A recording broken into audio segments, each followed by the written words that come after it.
नमस्ते सम्पूर्ण साथीहरुमा म अमृत गोतामे तथा MU computer institute YouTube channel बुटबलको तर्फदेखि साथीहरु यो वेब डिजाइनसँग सम्बन्धित रहेर विभिन्न किसिमका जानकारीहरु गराउने क्रममा अहिले म तपाईहरुलाई यो एचटीएमएल सँग सम्बन्धित विभिन्न किसिमको भिडियो मार्फत एउटा टपिकको जानकारी गराइरहेको छु र यो भन्दा अघिल्लो भिडियोमा मैले तपाईहरुलाई चाहिँ विशेष गरी यो कलर कसरी युज गर्ने भन्ने बारेमा जानकारी गराएको थिएँ र आजको यो भिडियोमा मैले तपाईहरुलाई यो इमेज ट्याग अर्थात आईएमजी ट्याग सँग सम्बन्धित सबै किसिमका जानकारीहरु गराउन गइरहेको छु। भिडियोलाई चाहिँ राम्रोसँग हेर्नु होला र प्र्याक्टिस गर्नु होला। प्र्याक्टिस गर्नु भएन भने त्यसको कुनै अर्थ पनि हुँदैन र तपाईहरुलाई समस्या भयो भने अवश्य पनि कमेन्ट गर्नु होला भन्दै ढिला नगरी तपाईहरुलाई कम्प्युटर स्क्रिन तर्फ लैजान चाहन्छु।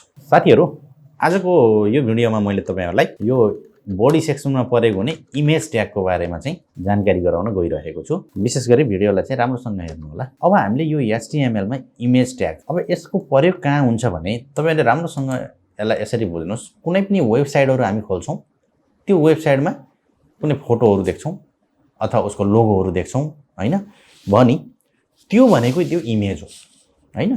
त्यसलाई हामीले मल्टिमिडिया पनि भन्न सक्छौं, तर फोटोहरुलाई चाहिँ विशेष गरी इमेजै भन्ने गरिन्छ र हामीले ल्याउँदाखेरि पनि त्यसलाई इमेजको हाम्रो यसको सर्टकट जुन हामीले यसलाई चाहिँ आईएमजी भनेर भनिन्छ, आईएमजी हो यो ट्याग प्रयोग गरेर हामीले यसलाई लिंक गर्ने गर्छौं कुनै पनि वेब पेजहरुमा हैन।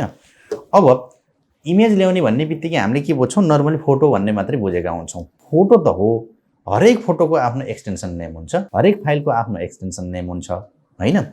भनी हामीले यो इमेज ट्याग अर्थात आईएमजी मा हामीले प्रयोग गरिने कस्तो कस्तो एक्सटेन्सनलाई यसले एक्सेप्ट गर्छ अर्थात इमेज भन्छ भन्दा एउटा कुरा त अब हाम्रो सिधै हैन यो जेपीजी अनि अर्को चाहिँ जेपीईजी भनेर भनिन्छ, यसलाई पनि लिन्छ। अनि त्यसपछि आएर यो जीआईएफ लाई पनि लिन्छ, पीएनजी लाई पनि लिन्छ। अनि त्यसपछि आएर एपीएनजी यो पनि एउटा एक्सटेन्सन हो, यो पनि लिन्छ।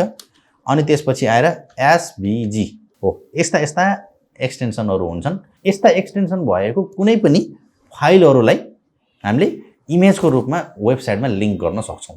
त्यसैको लागि हामीले यो इमेज ट्याग अर्थात आईएमजी भनेर प्रयोग गर्ने गरिन्छ। बुझिन्छ? एक्जाम्पलको लागि मैले यहाँ एउटा वेबसाइट देखाउँछु तपाईलाई।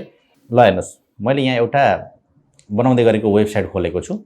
यतापट्टि हेर्नु त, हो यहाँ यो लोगो देख्नु भएको नि, हो यो भनेको के हो भन्दा इमेजबाट ल्याएको हो कि इमेज ट्यागबाट ल्याएको यसलाई हैन।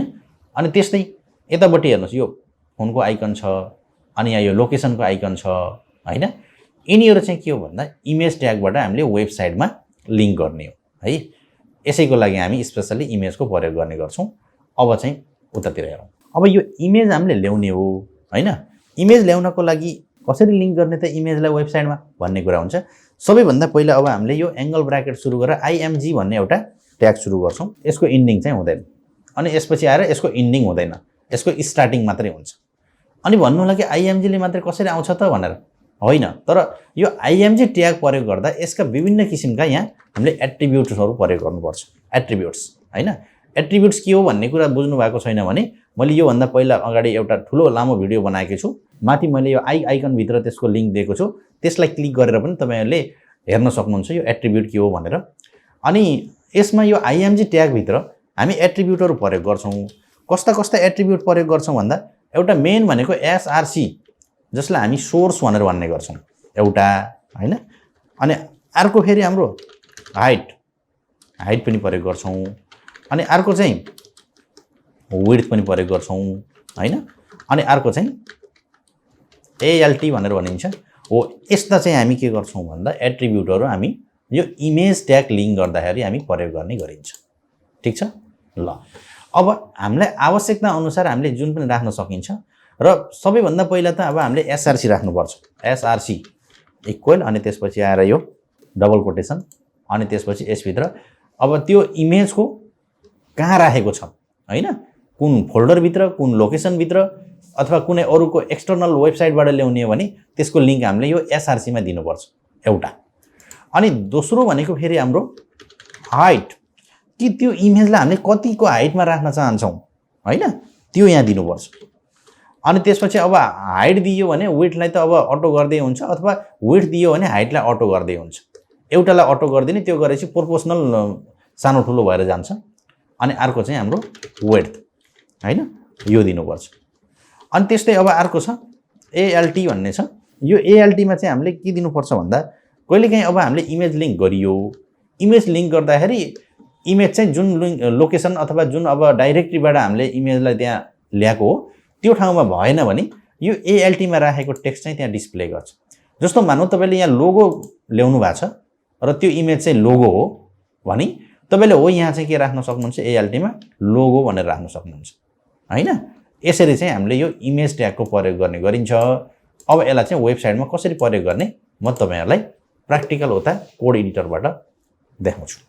ल हेर्नुहोस् साथीहरू, मैले यो एउटा फाइल खोलेँ मैले, अनि यो कोड एडिटरमा खोलेँ मैले, नोटप्याड प्लस प्लसमा यो खोलेँ, अनि त्यसपछि अहिले मैले यसको चाहिँ प्रिभ्यू हेर्छु। ल हेर्नुहोस्, यस्तो हाम्रो यो प्रिभ्यू देखाएको छ हैन। माथि हेडिङ लेखेको छ, यहाँ यो लेखेको छ, यहाँ दुईटा प्याराग्राफहरू लेखेको छ भने अब यहाँ कतै अब हामीले इमेज ल्याउनु पर्यो हैन, यहाँ इमेज हामीले लिङ्क गर्नु पर्यो कतै भने के गरिन्छ भन्दा यही आइएमजी ट्यागको प्रयोग गर्ने। जानेर गर्ने हामीले त्यहाँनेर यहाँ गएर आइएमजी भन्ने ट्याग सुरु गर्ने, अनि त्यसपछि मैले देखाइसकेँ यसको एट्रिब्युटहरू एसआरसी भनेर मैले लेखेँ सोर्स। त्यसपछि अब हाम्रो इमेज कहाँ छ त हैन, त्यो इमेजको पाथ लिङ्क गर्ने कुरामा चाहिँ पछि मैले चाहिँ एउटा एचटीएमएल पाथ भनेर एउटा छुट्टै भिडियो नै बनाउने छु। अहिले चाहिँ मैले यहाँ भएको इमेज लिङ्क गर्छु। हेर्नुहोस्, यहाँ मैले यो इमेज 10 image.html भन्ने एउटा फाइल बनाएको छु। यसैमा चाहिँ मैले एउटा इमेज भन्ने फोल्डर पनि बनाएको छु र इमेज जति मैले यसभित्र राखेको छु। यहाँ मैले एउटा इमेजको नाम के राखेको छु, logo.png भनेर राखेको छु हैन। भने अब मैले यो एसआरसीमा हाम्रो फाइल त कहाँ छ, सिधै हाम्रो अहिले यो एचटीएमएल को फाइल कहाँ छ, यहाँ छ र यसको यहाँ एउटा के छ, फोल्डर छ। भनेपछि पहिला मैले के गर्छु भन्दा यहाँ फोल्डरको नाम दिन्छु र यसलाई यो स्ल्यास गरेर डाइरेक्टली छुट्याएर, अनि त्यसपछि यसभित्र हाम्रो के नाम थियो, logo.png भन्ने थियो हैन। हेर्नुहोस्, इमेज भन्ने फोल्डरभित्र logo.png नामको फाइल छ हैन। यसरी चाहिँ मैले के गर्छु, यसलाई लिङ्क गरेँ र अब ब्राउजरमा गएर मैले यसलाई रिफ्रेस गर्छु। यहाँ गर्दा हेर्नुहोस् त यो इमेज आयो, तर इमेज त हेर्नु त कति ठुलो आयो, यहाँ वरपरै आयो, किनकि इमेजको साइज यत्रै थियो, यसको विड्थ र हाइट यत्रै थियो। भने अब यसलाई फेरि इमेजको साइज कन्ट्रोल गर्नको लागि यहाँ मैले अहिले जुन देखाएको थिएँ नि विड्थ भन्ने, यो विड्थ भन्ने एउटा एट्रिब्युट लगाउँछु। ल यो विड्थमा चाहिँ गएर मैले के गर्छु भन्दा यसलाई चाहिँ 150 पिक्सलको दिन्छु हैन। अब हेर्नुहोस्, 150 पिक्सल दिएपछि रिफ्रेस गरौँ, हेर्नु त यो 150 पिक्सलको विड्थ भयो। अब हामीले हाइट दिए पनि हुन्छ, एउटा दिएपछि अर्को अटोमेटिक प्रोपोर्सनल लिन्छ, होइन भने तपाईँले हाइटलाई पनि कस्टमाइज गर्छु भन्नुहुन्छ भने यहाँ गएर हाइट भनेर यसरी हाइट दिन पनि सक्नुहुन्छ हैन। यहाँ गएर अनि होइन भने नदिए पनि केही बिग्रन्न, एउटा दिनु होला हाइट अथवा विड्थ एउटा दिनु होला। विड्थको पिक्सल दिनु भने हाइटलाई यहाँ अटो गरे पनि हुन्छ, नदिए पनि केही पनि बिग्रन्न हैन। त्यसपछि अब अर्को छ फेरि हाम्रो एएलटी भनेको हामीले इनकेस कहिलेकाहीँ अब त्यो फाइल इनकेस कहिलेकाहीँ के भयो भन्दा जुन ठाउँबाट हामीले यो लिङ्क गरेको थियो त्यो इमेज एसआरसीमा राखेको थियो त्यो मानौ त्यहाँ इमेज छैन, अर्थात् त्यो नामको इमेज छैन, त्यहाँबाट मेटियो अथवा त्यसको नाम रिनेम गरियो भने त्यति बेला के देखाउँछ भन्दाखेरि अब यहाँ एरर देखाउँछ त्यो पेजमा। ल मानौ मैले यहाँ लोगोको नाममा चाहिँ मैले यहाँ अर्को कुनै ओ राखिदिएँ, न कि यसको नाम चाहिँ LOGOO भन्ने चाहिँ होइन हैन। अब यो भएपछि त अब यहाँ त यसले त एक्ज्याक्ट फाइल त भेटाएन। यहाँ रिफ्रेस गर्दाखेरि के देखाउँछ हेर्नु त, हो यहाँनिर एउटा यस्तो सानो चित्र देखाउँछ आइकन जस्तो, र यहाँ हाम्रो बाहिरको यो देखायो हैन। त्यसपछि अब यसमा यो अहिले हाम्रो त यहाँ जुन एक्ज्याक्ट पाथ नभेटाएपछि, एक्ज्याक्ट फाइलको लोकेसन र नाम नभेटाएपछि त एरर त देखायो भने त्यति बेला हामीले यो एएलटीमा गएर तपाईँले यहाँ गएर यसको अब यहाँ लोगो अथवा कुनै केही टेक्स्ट लेखिदिनु भयो भने इनकेस अब त्यहाँ एरर देखायो भने उतापट्टि के गर्छ, त्यो अल्टमा चाहिँ सो गर्छ। हेर्नु त अटोमेटिक सो गर्यो नि हैन, देख्नुभयो। यो त्यति बेला चाहिन्छ यो एएलटी भन्ने, जति बेला यसको चाहिँ यहाँ लिङ्क एरर देखाउँछ अर्थात् एक्ज्याक्ट ठाउँमा उसले फाइल भेट्दैन भने त्यति बेला यो एएलटी भन्ने काम लाग्छ। अब रिफ्रेस गरौँ, अब त्यो एएलटी को काम छैन हैन। यो बाहेक मैले जुन यता अगाडि तपाईलाई देखाएको थिएँ नि पहिला, हो यो बाहेक हामीले अरू एक्स्ट्रा एट्रिब्युट युज गर्न पनि सक्छौँ। त्यो चाहिँ युज नगरे पनि हुन्छ, एउटा टाइटल भन्ने पनि युज गर्न सक्छौँ र अनि अर्को चाहिँ चाह्यो भने बोर्डर भनिन्छ, बाहिर त्यो पिक्चरको बाहिरबाट चाहिँ घेरा हुने कि बोर्डर हो, यो पनि दिन सकिन्छ। चाहे दिए भयो नदिए पनि केही बिग्रेन, तर हामीले यो एसआरसी हाइट अथवा वेट चाहिँ एकदम कम्पलसरी दिनुपर्छ। एएलटी पनि अब त्यहाँ मिसिङ भयो भने आउने नाम हो, त्यो दिएकै राम्रो हुन्छ, प्रायःजसो दिने गरिन्छ। र यो टाइटल र बोर्डर जरुरी छैन। अनि यो पनि म तपाईँहरूलाई दिएर देखाउँछु है त।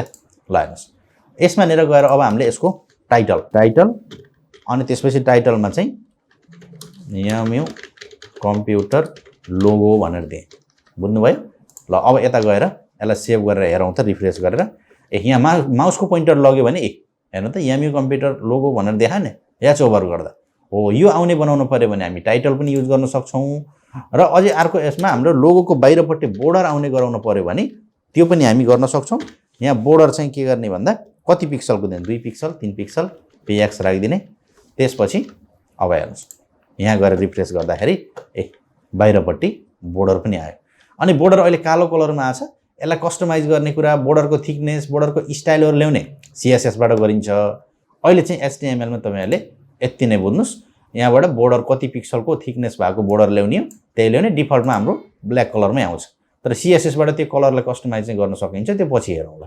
अहिले मात्र यति बुझ्नुस् कि तपाईले हामीले यो इमेज ट्याग भित्र प्रयोग गर्ने एउटा SRC एट्रिब्युट्स, एउटा विड्थ, अर्को हाइट, अनि अर्को ALT, अनि अर्को टाइटल र बोर्डर यसरी चाहिँ प्रयोग गरेर इमेजहरुलाई चाहिँ लिंक गर्ने तरिका सिक्नु होला। साथीहरु, यो IMG ट्याग अर्थात इमेज ट्यागसँग सम्बन्धित यो जानकारीमूलक भिडियो तपाईहरुलाई कस्तो लाग्यो? जस्तो लाग्यो त्यस्तै प्रतिक्रिया दिनु होला। काम गर्दाखेरि र मैले त्यहाँ भिडियोमा भने अनुसार तपाईहरुलाई गर्न समस्या भयो भने कमेन्ट गर्नु होला।